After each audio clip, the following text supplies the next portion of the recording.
Le Gabon est reconnu comme un sanctuaire de la biodiversité, avec des espèces phares dont les gorilles, les chimpanzés, les baleines et les éléphants de forêt.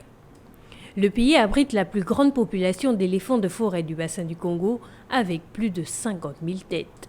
Fort de ce constat, certains membres de la société civile ont, face à la presse, élaboré des pistes de solutions adressées au gouvernement en vue de trouver des solutions à long terme.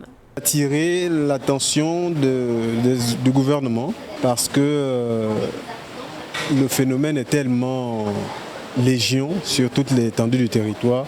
Il n'y a aucune partie du territoire où on va passer sans que ce conflit, on en fasse état. Pour le Conseil économique, social et environnemental qui a effectué une tournée nationale pour s'imprégner des réalités de ce conflit entre l'homme et la faune, le constat est clair, l'éléphant n'est pas le seul coupable. Les CFHO aujourd'hui sont la résultante d'une série de problématiques que nous n'avons pas suffisamment pris en compte et qui font qu'au final, l'éléphant apparaît comme le coupable. Mais en réalité, d'un point de vue technique, c'est facilement observable sur le terrain, l'éléphant est en réalité la plus grosse victime avec les populations, bien sûr. Pour la Direction générale de la faune et des aires protégées, des assises sur le conflit homme-faune seront très prochainement organisées avec pour objectif d'adopter des solutions finales. Et c'est au cours des assises que les décisions vont être prises pour des décisions durables, nous entendons, parce que c'est vers ce point-là que nous allons.